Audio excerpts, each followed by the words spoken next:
એક તરફ શોક સભાઓ, બીજી તરફ ભયાનક હુમલો.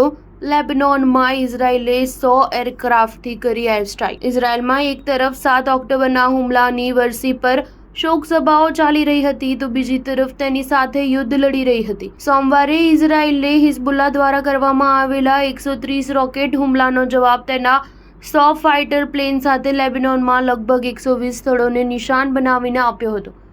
આ વિમાનો લગભગ 1 કલાક સુધી બોમ્બ ફેંકતા રહ્યા હતા, જેને ધ્યાનમાં લેતા આઈડીએફના પ્રવક્તાએ લેબનીઝ નાગરિકોને આગામી સૂચના સુધી દરિયા કિનારા પર અથવા અવલી નદીની દક્ષિણે બોટ પર રહેવાનું ટાળવા ચેતવણી જારી કરી હતી. આઈડીએફે પણ સોમવારે જાહેર કર્યું હતું કે અમે ઉત્તરી ઇઝરાયેલમાં એક નવું બંધ લશ્કરી ક્ષેત્ર જાહેર કર્યું છે. ભૂમધ્ય સમુદ્રથી પૂર્વ તરફ વિસ્તરેલા લેબનોનમાં ઇઝરાયેલી ગ્રાઉન્ડ ઓપરેશનની શરૂઆત પછી આ ચોથો બંધ લશ્કરી ક્ષેત્ર છે.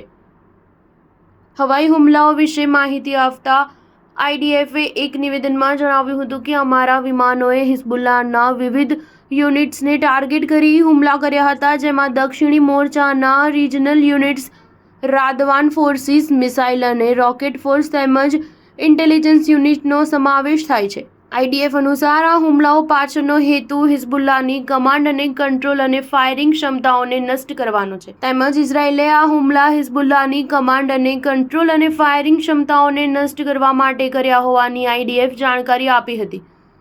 તેમજ આ હવાઈ હુમલો ઇઝરાયેલના ગ્રાઉન્ડ ઓપરેશનમાં સામેલ સૈનિકોને તેમના લક્ષ્યોને હાંસલ કરવામાં મદદ કરવાના ઉદ્દેશ્ય સાથે કરવામાં આવ્યા હતા. એક તરફ ઇઝરાયેલમાં 7 ઓક્ટોબરના હુમલાની વરસી પર શોક સભાઓ ચાલી રહી હતી તો બીજી તરફ તેની સેના અનેક મોરચે લડી રહી હતી. ઇઝરાયેલે લેબનોનમાં તેની ગ્રાઉન્ડ કામગીરીનો વિસ્તાર કર્યો અને આઈડીએફનું 3જી ડિવિઝન પણ યુદ્ધમાં જોડાયું. ઇઝરાયેલની સૈન્ય કાર્યવાહીમાં વધારો હોવા છતાં હિઝબુલ્લાએ સોમવારના દિવસ દરમિયાન 130થી વધુ રોકેટ છોડ્યા હતા. આમાંથી મોટાભાગના રોકેટ ઇઝરાયેલનું ત્રીજું સૌથી મોટું શહેર હાઇફાને નિશાન બનાવીને છોડવામાં આવ્યા હતા. સ્ટાર ન્યૂઝ 7 હંમેશા સચ્ચાઈની સાથે.